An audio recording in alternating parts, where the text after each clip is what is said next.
Hello, everyone. Today is Summer Live 3, and we're talking bottle feeding aversions. I did have some questions, and so we are going to start with the questions.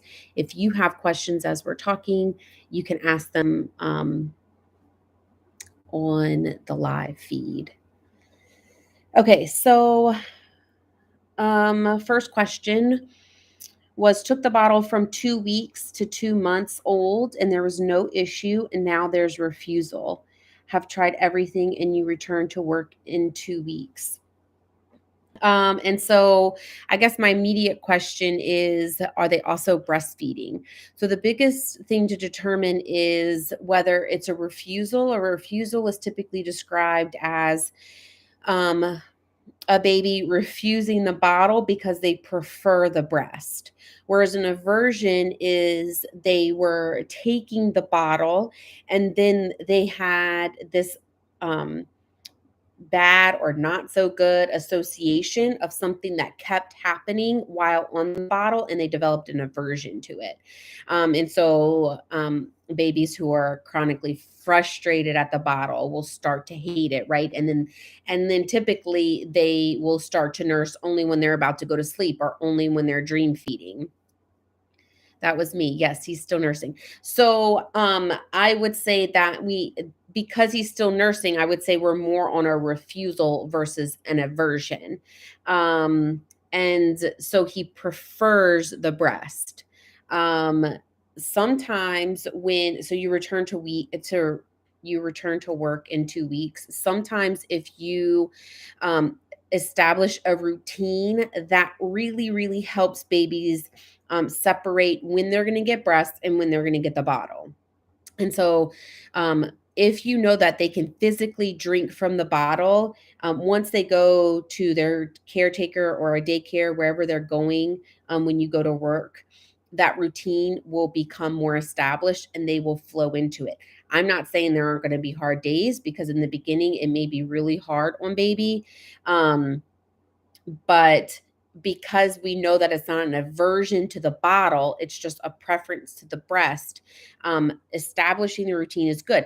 For you at home now, I would say start the routine now, offering the same time the bottle every single day. So let's say baby is going to a caretaker or daycare from whatever time to whatever time, 7 to 4.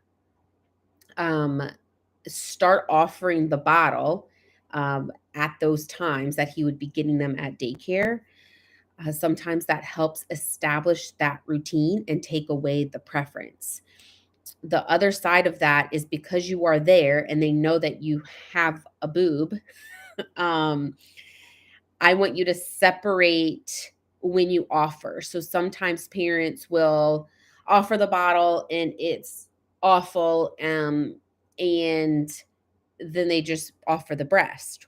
Well, you just sort of reinforced the behavior to get the breast. And so, if I like to tell parents, if you, let's say you feed at 8 a.m., offer the bottle at like 7:30 before the hunger cues happen. So we offer the bottle.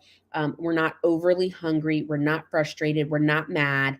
But if they refuse it after 5 minutes of not forcing, but you're just tapping the lips, you're talking to them, you're trying to get them engaged with the bottle. If they don't take any, then you still have time to separate the bottle feeding from the breastfeeding session. And so that will help some parents sort of navigate, and it won't establish this association of, I get mad and frustrated at the bottle because I want the boob. And if I get mad enough, I get the boob. Um, so that is how I would work that. But if, as long as you know it's not an aversion, I feel like refusals, once they get into routine, they typically fall into it pretty easily. Um, the aversion piece, and there's some aversion questions, so it'll make more sense when we get to those. Went away for the weekend, and the 8 month old corrected, started avoiding the bottles. Any advice? Um, at this point, I would move to a cup or a straw. Um, Avoiding bottles, so I'm assuming again that they're breastfed. And when you got back, they just wanted to breastfeed. I don't know that part of the situation. But at 8 months, I would not create an oral aversion with the mouth by forcing a bottle. I would try to see, and I'm assuming an 8 months corrected, meaning they're probably a little bit older, and I'm assuming table foods are involved in their feeding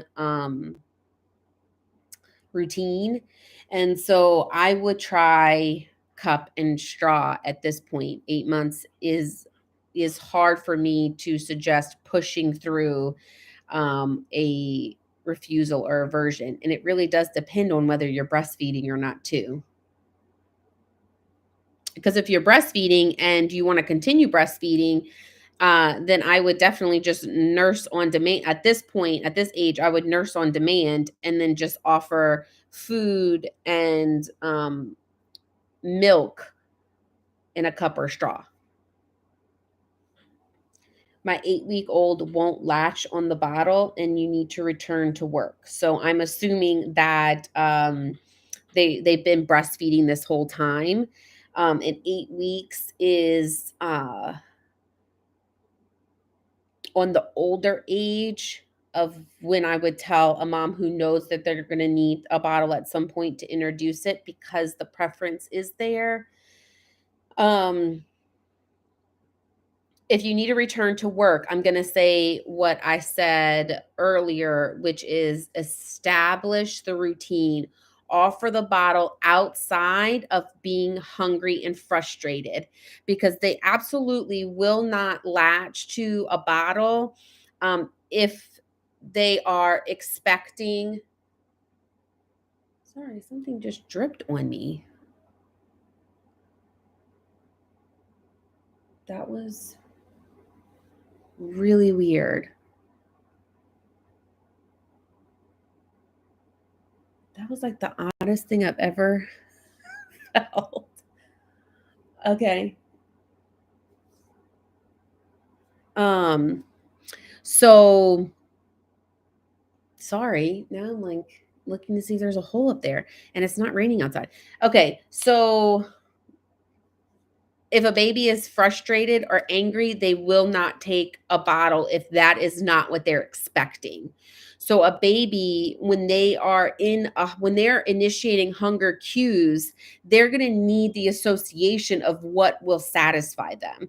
And so an 8 week old, that's a lot of feeding sessions. And every time they've been hungry, they've been given a breast, right? And so offering the bottle prior to a hunger cue will help establish the relationship. It's about establishing a relationship so that they understand what it does for them. You can also take the bottle top off, whatever bottle you're using.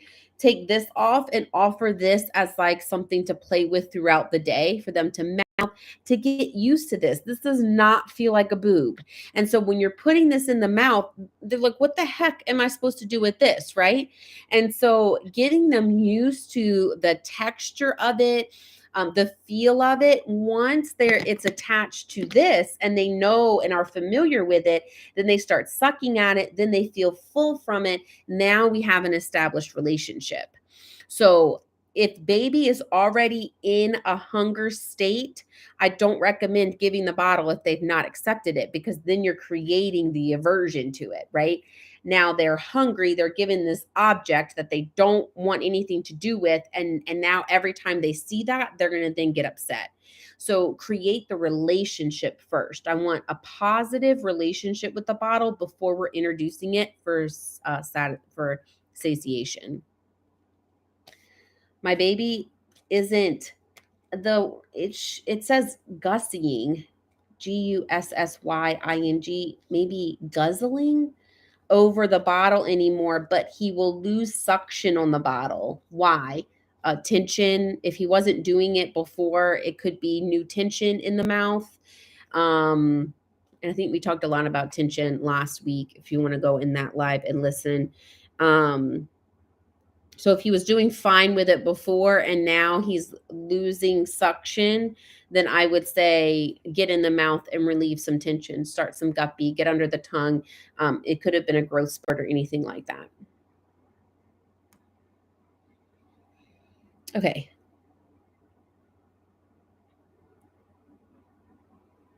My baby gags on anything but the breast. What causes this? Okay, so um, it could just be something new in there, and the body's a gag is the body's protective instinct. When something is in the mouth that they are not registering as safe, so the body will gag to get rid of it. Um, it also depends on your breast. So I find that. Let me grab one of my bottles back here.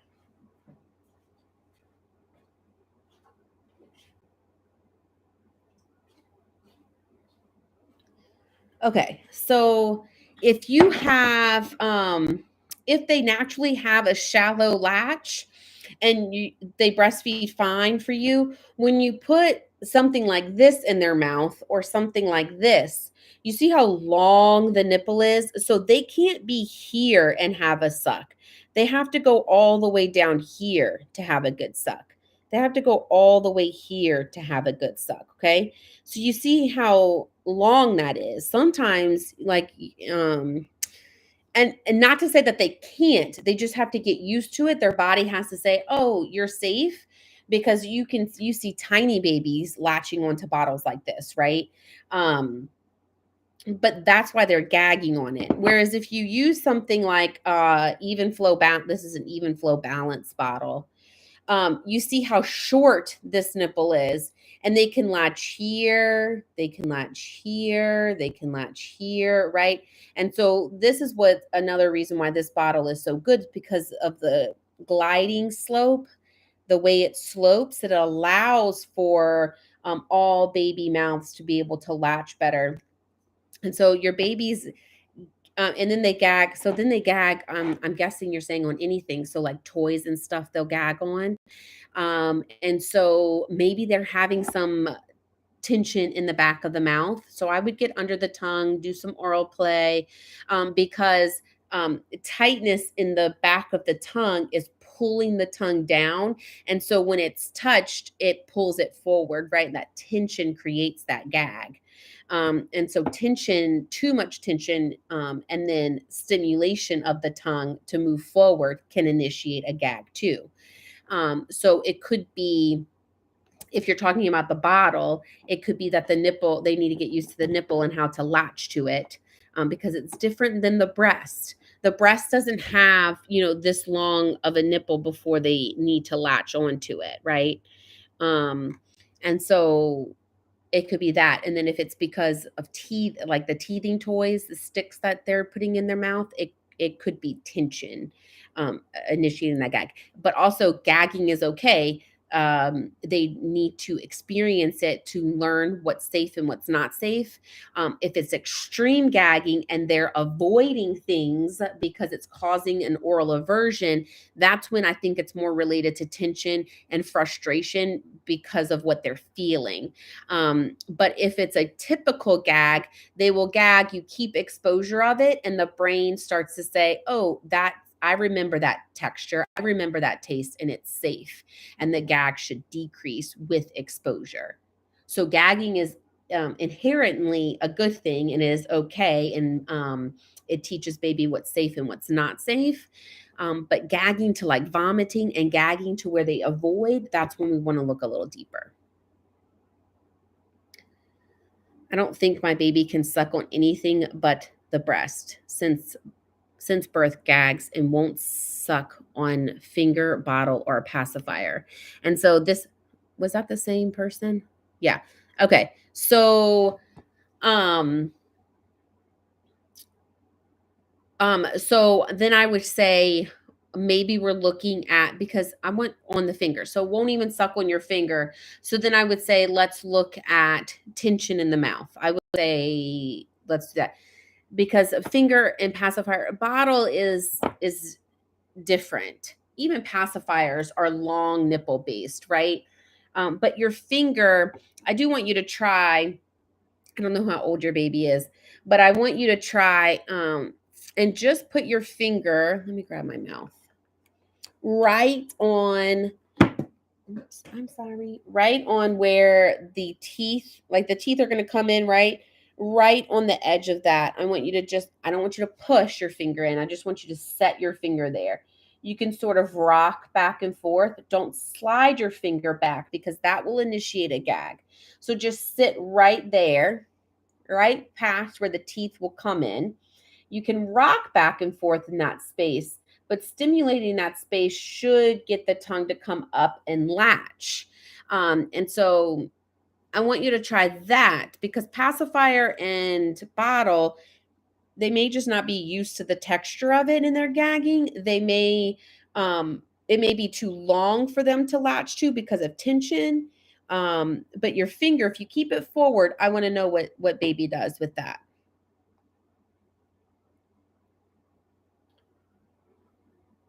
What about highlight? Like, I had a friend who had that and refused the bottle, all because of that.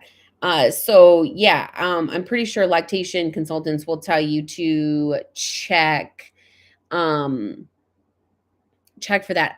It's a smell, right? It's a soapy smell, and so if you store your breast milk, you can check the taste of it, the smell of it, and that could be it. But a lot of times, to rule that out, you pump fresh milk, put it in the bottle, and see what happens.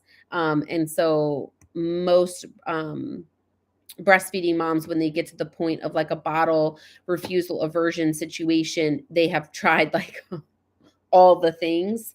But if you're just starting out and your baby won't take a bottle of breast milk, then you can pump fresh milk and see what happens there. I struggled with aversion big time with my daughter. She couldn't do any solids. My 8-month adjusted won't eat baby food off of a spoon, but will out of a pouch, but prefers crunchy. So I would say there's some sort of oral dysfunction here. Um, won't eat it off a spoon. What if you give them the spoon? They still won't put the spoon in their mouth. What do they do with like a teether? So then we're looking at other motor functions. But the fact that they will out of a pouch is really easy. Um, it's it's it just doesn't require much. And crunchy foods, they typically like crunchy because they can feel it crunches and then it sort of melts into the mouth versus being dispersed everywhere and having to find it and collect it. And so it gives them more tactile input, and it tends to become soft like a chip. You crunch it and then it sort of becomes soft. I would want to get in the mouth and see what the tongue is doing. Um, 8-month adjusted, an 11-month old. Oh, is that the same question? Are you the same person who is they're avoiding bottles now? So 8-month old adjusted, 11-month old. We really should be doing more solid foods, right? At this point. And so I would I would want to reach out for support at this point. I don't want to keep pushing it off and saying, "Oh, they'll get it. Oh, they'll get it." Um, do you have support in your area for a feeding specialist? That's where I would start for sure.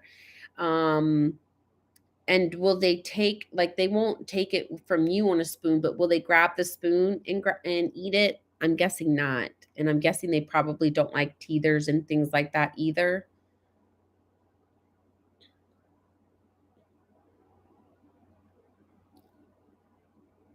Naturally a shallow latch. So I lost your name from above, but I'm assuming that you were talking about will gag on the bottle. So I would try an even flow balance bottle because that one allows for that shallow latch. Oh yeah, naturally shallow latch. Had tongue tie released at 5 days old. So I mean, naturally a shallow latch. We don't necessarily want that. And I'm always going to look at posterior tension. Releasing a tie that at 5 days old is always interesting to me because I find that um, they don't. Uh, eventually, there's still tension in the back of the tongue. Um, Maybe because they just release the front of the tie, and they just don't go deep enough. But some oral play would do good, making sure we get in the back of the tongue. Even flow balance. Okay, great. Oral play, yes. My 5-month-old is taking an hour to bottle feed 4 ounces, and it is a struggle the whole time for him to drink anything but 2 ounces. So, if you can't find local support for a feeding specialist, I would definitely consider a one-on-one. You can find that on my website, which is linked in my bio, because there's definitely something going on. At 5 months, if you were breastfeeding and you were trying to introduce a bottle, I would say just nurse on demand and let's try a cup or straw. Teaching bottle feeding at 5 months old, it can be wasteful from a time perspective. But 5 months old taking an hour to bottle feed, they're using so much energy and they're only taking 4 ounces. They're using more than they're intaking. They're drinking. So the struggle only happens after 2 ounces. So are we fatiguing? Is there so much tension that they can hurry up and get the 2 ounces in, but then the tension sets in and it just fatigues them? Or they're so discoordinated that uh, I mean, feeding is an exercise for them. It's work, especially in the beginning when they're learning, and then it becomes more routine and rhythmic. But if your 5-month-old is taking an hour to eat, then it's still work for them. And we need to figure out why. But like also, how is other things going? Like, are we sitting up with support at this point?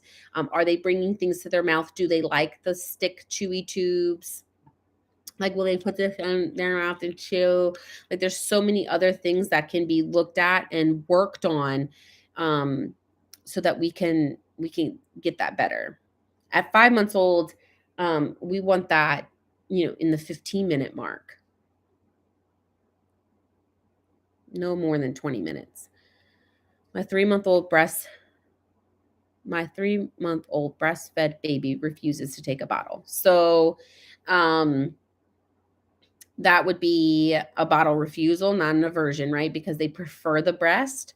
And so we talked about that in the beginning of the live to establish a relationship with the bottle that you choose first. You can, whatever bottle you're choosing to use, you take the bottle nipple off, you offer that during play, tapping the lips, getting them used to the texture of it, putting it in their mouth. So that when it's attached to liquid and they're touching it, they're used to that and they accept it and they have a relationship with it. Offering the food before that their feeding window is going to start, because a frustrated, hungry baby is not going to take something that they're not familiar with. So establish a relationship with the bottle first, and then the feeding piece will come. My 8-month-old has been refusing bottles since 4 months old. Does perfect with breastfeeding. Try all types of bottles, including the even flow. Should I persist or just introduce cups at this point? 8-month-old, I would introduce cups at this point. Nurse on demand, give a cup or straw cup, open cup or straw cup. Especially since he's been refusing since 4 months. And you tried everything. If you just, I don't know. If it were me, I wouldn't waste my time on it. The suck pattern for a bottle, and you're still breastfeeding. And so as long as you're wanting to keep breastfeeding, then I say keep breastfeeding and um, open or straw cup for supplementation with table foods, right? Your 8-month old is getting table foods too at this point. But um, dang, I forgot where I was going with my train of thought. If you were really wanting, I guess if you, I had a really good thought too. I guess if you were really wanting to move to a bottle because you were wanting to stop the breastfeeding, then again, developing that relationship with the bottle would be good. But also he may do really good with a cup or a straw, and there's nothing wrong with that. And sometimes I will recommend at this point, if mom has to give up breastfeeding and baby refuses the bottle and they've already developed that relationship with the bottle where they just don't want anything to do with it, refusing the soft spout sippy cup temporarily, because those are easier to get significant ounces in. An open cup and a straw cup, you're going to get reduced ounce intake. And so if you're having to get rid of the breastfeeding, like if you can't supplement with the breast, then a soft stout sippy cup could be a way to sort of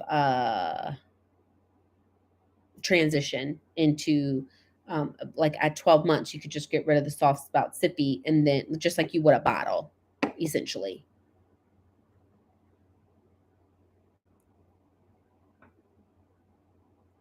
Okay.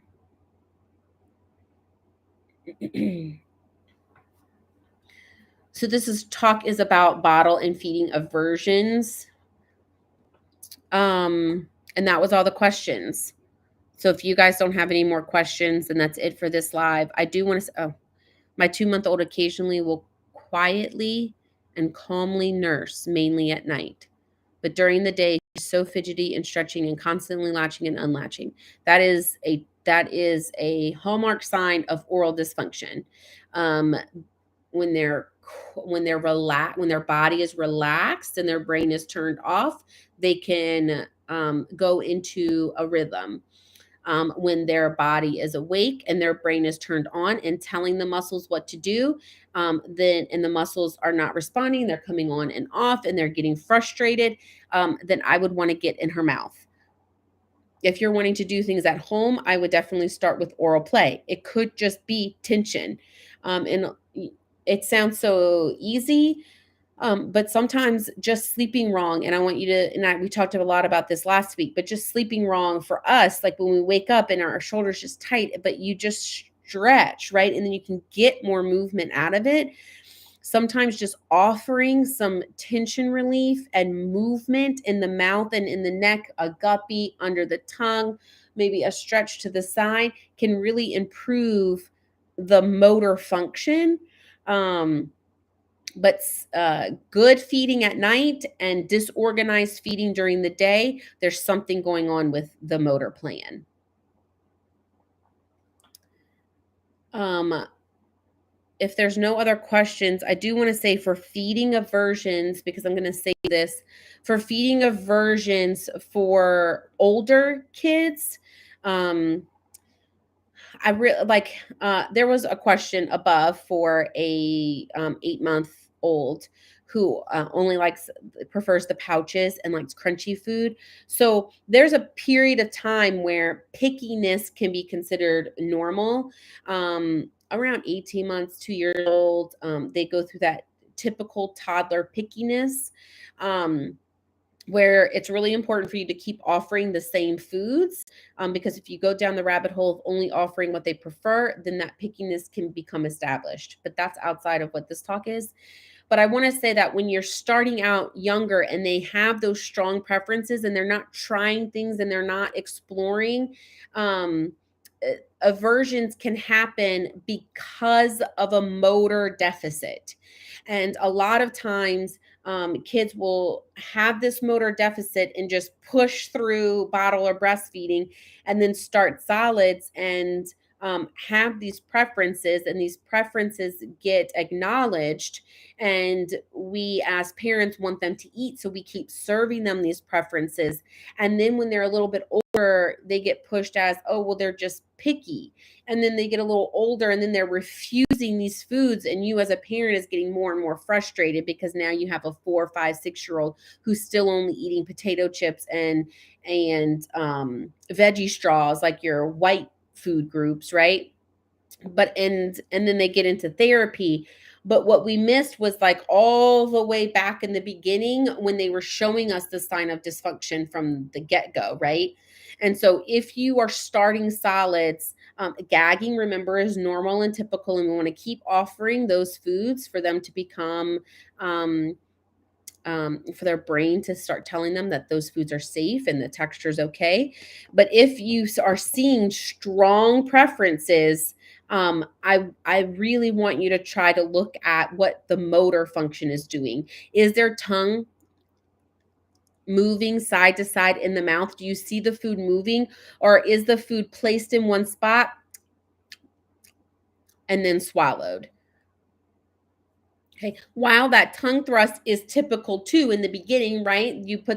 They put their spoon in their mouth and they pull it out, and they do that and the food goes everywhere. That's typical, but we should see progress. The more you're offering those harder, solid foods, your carrot sticks, your celery sticks, when they're first starting out, we're not consuming those, but those hard things are what improves texture, acceptance, oral awareness in the mouth. And if you're not seeing the tongue moving side to side in that thrust sort of developing and being able to manipulate foods better, then always go back to the motor plan. So food aversions, like feeding, bottle aversions, are an aversion is created because of something that the baby felt during that experience. So if you're starting solids and they are feeling nervous and scared and frustrated about steamed peas because they can't find it in space inside their mouth and they can't locate it and chew it with their gums, and they like things where they can just suck and swallow or keep it in the middle, then we need to look at motor function. If the aversion was because they were getting so frustrated about motor dysfunction, tongue tie, tension, flow, position, whatever it was that led them to the aversion to begin with, we change those things and then we redevelop the relationship. Okay. Oh, wait.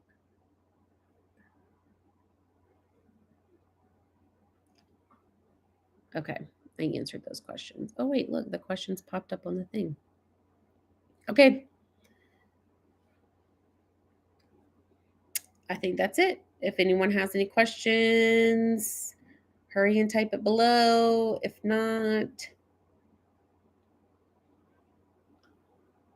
I am going to step out. This will be saved, of course. All right, you guys. See you next week. Next week we have um dream feeding. Questions about dream feeding. All right, guys. I'll see you later. Bye.